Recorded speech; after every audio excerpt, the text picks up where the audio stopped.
മിക്കവർക്കും ഇദ്ദേഹത്തെ അറിയാവുന്നത് ഹരിഹർ നഗർ പടങ്ങളിൽ 3 പേരും അടിച്ച് മിച്ചം ഉണ്ടെങ്കിൽ ബാക്കി വരുന്ന കോമഡികൾ അടിക്കാൻ നിൽക്കുന്ന ഒരു നടനായിട്ടും പിന്നെ മിമിക്രിക്കാർ തലങ്ങും വിലങ്ങും ഇട്ട് നടത്തിച്ച് കൊഞ്ഞനം കുത്തി അമരത്തിലെ കഥാപാത്രത്തിലൂടെയൊക്കെ ആയിരിക്കും. പക്ഷെ അതൊന്നും ആയിരുന്നില്ല പുള്ളി. ഒരു കാലത്ത് ഇന്റർനാഷണൽ ലെവലിൽ അറിയപ്പെട്ട അടൂർ ഗോപാലകൃഷ്ണൻ ഉൾപ്പെടെ മലയാള സിനിമയിലെ ലെജൻഡറി ഡയറക്ടേഴ്സ്മാരുടെ സ്ഥിരം കാസ്റ്റിംഗ് ആയിരുന്നു പുള്ളി. അവരുടെ പടങ്ങളിലെല്ലാം വ്യത്യസ്ത കഥാപാത്രങ്ങൾ മികച്ച രീതിയിൽ ചെയ്തു നടന്ന ഒരു അശോകൻ ഉണ്ടായിരുന്നു ഒരു കാലത്ത്. പെരുവഴി അമ്പലത്തിൽ കൂടി നായകനാക്കി പത്മരാജൻ മലയാള സിനിമയിലേക്ക് കൊണ്ടുവന്ന അശോകൻ പിന്നീട് 80s ഫുള്ള് കാസ്റ്റ് ചെയ്യപ്പെട്ടത് ആ കാലത്ത് മോശം പടങ്ങൾ എടുത്തിരുന്ന മോശം ഡയറക്ടേഴ്സിന്റെ പടങ്ങളിലായിരുന്നില്ല. പകരം Padmarajan, Mohan, KG George, PG Viswambharan, Sathyan Nandikkad, Adoor Gopalakrishnan, Bhadran, Mani Ratnam, IV Sasi, Bharathan, Joshiy, Kamal, Renu Nagavally, Balachandra Menon, Harikumar, Thampi Kannanthanam, Viji Thampi എന്നിവർ അടങ്ങുന്ന ഒരു വമ്പൻ ലെജൻഡറി ടീംസിന്റെ പടങ്ങളിൽ മാത്രമായിരുന്നു. അങ്ങനെ നല്ലൊരു ഫ്ലോയിൽ പോയിക്കൊണ്ടിരുന്ന അശോകനെ നമ്മുടെ സിദ്ദിഖ് ലാൽ വന്നിട്ട് ഹരിഹർ നഗറിൽ വളരെ നോർമലായിട്ടും അല്പം സ്റ്റൈലിഷ് ആയിട്ടൊക്കെ ഒന്ന് പ്രസന്റ് ചെയ്ത ശേഷം തീർന്നു,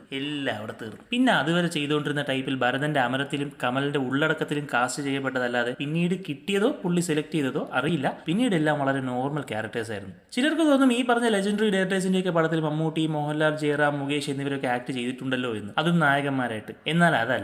ഇവരൊക്കെ കുറെ അറിയപ്പെടാത്ത സംവിധായകരുടെ കുറെ മോശ സിനിമകളിലും അഭിനയിച്ചിട്ടുണ്ട്. മാത്രമല്ല ഇത്രയും പേരുടെ സിനിമകളിൽ ആക്ട് ചെയ്തിട്ടുമില്ല. എന്നാൽ 80s Ashokan back to back അഭിനയിച്ചത് വമ്പൻ ടീമിന്റെ പടങ്ങളിൽ മാത്രമായിരുന്നു. പുള്ളിയുടെ ഏജ് ഗ്രൂപ്പിൽപ്പെട്ട Mammootty, Mohanlal level star value ഇല്ലാതിരുന്ന മറ്റ് നടന്മാരൊന്നും എത്താതെ ഇരുന്ന ഒരു റേഞ്ചായിരുന്നു അത്. പത്മരാജന്റെ പെരുവഴി അമ്പലത്തിൽ നായകനായി അഭിനയിച്ചതിന് പുറമെ 3-ാം പക്കത്തിൽ റഹ്മാൻ ഉണ്ടായിരുന്നിട്ടും ജയറാമിന് ശേഷം ആ ഗാങ്ങിലെ മെയിൻ റോൾ പത്മരാജൻ അശോകന് നൽകി. വൈശാലി പോലൊരു എപ്പിക് പടം എടുത്തപ്പോൾ അതിലൊരു കിടിലൻ റോളും ഭരതനും നൽകി. അടൂർ അനന്തരമുണ്ടാക്കിയപ്പോൾ മമ്മൂട്ടിയെ സൈഡിൽ നിർത്തി കേന്ദ്ര കഥാപാത്രം അശോകനെ കൊണ്ട് ചെയ്യിപ്പിച്ചു. ഭരതന്റെ പ്രണാമത്തിലും പറയുമ്പോൾ മമ്മൂട്ടിയാണ് നായകനെങ്കിലും തുടക്കം മുതൽ ഒടുക്കം വരെ നിറഞ്ഞു നിൽക്കുന്ന കഥയുടെ കേന്ദ്ര കഥാപാത്രം അശോകന് ലഭിച്ചു. യവനികയുടെ കാര്യം പിന്നെ പറയണ്ടല്ലോ, വിഷ്ണുവിനെ എല്ലാവർക്കും അറിയുന്നതല്ലേ. ഈ ആക്ടിങ്ങിന് ഏജ് ഇഷ്യൂ പറഞ്ഞ് ഇദ്ദേഹത്തിന് നാഷണൽ അവാർഡ് നൽകിയില്ല എന്ന് ഞാനും കേട്ടിട്ടുണ്ട്. എനിക്കതിനെപ്പറ്റി വലിയ ഉറപ്പൊന്നുമില്ല. എന്നാലും ഇദ്ദേഹത്തിന്റെ വിഷ്ണു അതൊരു ഒന്നൊന്നൊരു പൊളിയായിരുന്നു. ഇങ്ങനെ ഒരു റേഞ്ച് ഉണ്ടായിരുന്ന അശോകനെ പറ്റി അധികം ആർക്കും അറിയില്ല. അതുകൊണ്ടാണ് ഞാൻ ഇതിവിടെ ഇപ്പോൾ പറഞ്ഞത്. ഇദ്ദേഹത്തെ പറ്റി എന്താണ് നിങ്ങളുടെ അഭിപ്രായം?